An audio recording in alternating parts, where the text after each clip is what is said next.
Hello বন্ধুরা, অঙ্কিতা প্রিয়তা ব্লগে সবাইকে স্বাগতম। সবাই কেমন আছো? আশা করি খুব ভালো আছো। আমিও খুব ভালো আছি। দেখো, আজ আমরা বেরিয়ে পড়েছি কালী পুজোর ঠাকুর দেখতে। এই যে তোমরা যাদের দেখছো, এরা সবাই আমার পরিবার। আমরা সবাই মিলে আনন্দে ঠাকুর দেখতে বেরিয়েছি। যেতে যেতে বাড়ির একটু দূরেই প্রথম প্যান্ডেলটা পড়লো। যে ভিড়টা দেখলাম তাতে মনে হচ্ছে যেতেই পারবো না ভেতরে, কিন্তু তাও আস্তে আস্তে চলে গেলাম। আর প্যান্ডেলটা সত্যি খুব সুন্দর করেছিল। তারপর একটু সামনে এগিয়ে আরও একটা প্যান্ডেল দেখতে পেলাম।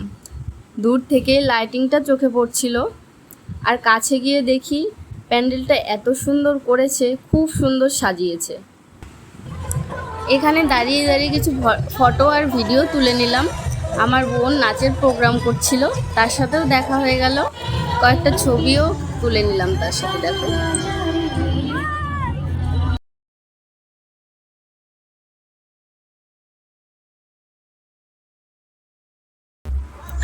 এখান থেকে চলে গেলাম বড় মার কাছে। রাস্তায় একটা লাইটিং গেট করা হয়েছে, সেটা খুব সুন্দর হয়েছে। সবগুলোই প্রায় 1-2 কিলোমিটারের মধ্যে ছিল, তাই খুব বেশি হাঁটাহাঁটিও করতে হয়নি। এই যে বাবা মেয়ে দুজনে মিলে হাঁটছে, চোখে পড়লেই মন ভরে যায়। আর আমার মেয়েটাকেও কত সুন্দর লাগছে, মিষ্টি লাগছে। ও কোলে বেশি চাপতে চায় না, তাই হাঁটতে চায় বেশি। তাই দেখো একা একাই কত সুন্দর হাঁটছে।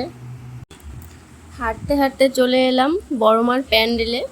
মায়ের কাছে মায়ের আশীর্বাদ চেয়ে নিলাম, আর আমার বড়ও এখানে মাকে প্রণাম করে নিল। তবে আজ ভিড় খুব বেশি ছিল, তাই প্যান্ডেলগুলোর মধ্যে যেতেই পারলাম না। ভাবলাম অন্য দিন আরও আগে আসব, তাহলেই মায়ের মুখ দর্শন করতে পারবো। আর একটু হাঁটার পরেই আরও একটা সুন্দর প্যান্ডেল দেখতে পেলাম। ওটা দেখেই বিনয় সঙ্গের মাঠে এলাম। এখানে ছোট্ট একটা মেলা বসেছে, দেখো। ঘুরে দেখলাম মেলাটা। এই যে আমার দাদা আর মেয়ে দুজনকেই খুব সুন্দর লাগছে একসাথে।